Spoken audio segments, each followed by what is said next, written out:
ఈ ప్రభుత్వాలు మరి ఎట్లున్నాయంటే దున్నపోతు మీద వాన పడితే కూడా ఎట్లయితే దున్నపోతు కదలదో అట్లనే కేంద్ర రాష్ట్ర ప్రభుత్వాలు ఉన్నాయి. ఇద్దరి వల్ల, ఒకళ్ళ వల్ల కాదు, ఇద్దరి వల్ల ఈ సమస్య వచ్చింది మనకు. అటు కేంద్ర ప్రభుత్వం దిగుమతి చేసుకుంటాను చూస్తాను, రాష్ట్ర ప్రభుత్వం ఎలక్షన్లు తప్ప, రాజకీయాలు తప్ప వాళ్ళకి రైతుల గురించి ఫికర్ లేదు. వీళ్ళు అడిగింది లేదు, వాళ్ళు ఇచ్చింది లేదు. యూరియా ఆయన ఇయ్యాల, ఈయన అడగాల, ఈయన అడగడు, ఆయన ఇయ్యడు. మరి కొనుడు కూడా ఈయన కొనుగోలు చేసాడికి పంపించాలి, వీళ్ళు అడగారు, ఆయన కొనడు. సోయాకి ఇస్తా అన్నాడు బోనస్, పత్తికి ఇస్తా అన్నాడు బోనస్, వడ్లకి ఇస్తా అన్నాడు బోనస్. వచ్చినాయా మన ఎవరికన్నా బోనస్? బోనస్ బోగస్ అయింది.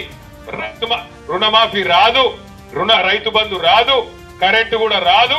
ఆఖరికి కష్టపడి పండిస్తే పంట కొనేటోడు కూడా లేడు. గుండెల నిండా రైతు అనే ఒక అభిమానం ఉన్నోడే నాయకుడైతేనే రాష్ట్రం బాగుంటుంది తప్ప ఇసంటోళ్లతో కాదు. కానీ వీళ్ళ మెడలు వంచాలంటే తప్పకుండా మనం కదలాలే. 7 క్వింటాళ్ళు అనే తప్పుడు విధానాన్ని మార్చుకొని 13 క్వింటాళ్ళు ఖచ్చితంగా కొనుగోలు చేయాలనేది మనందరి డిమాండ్.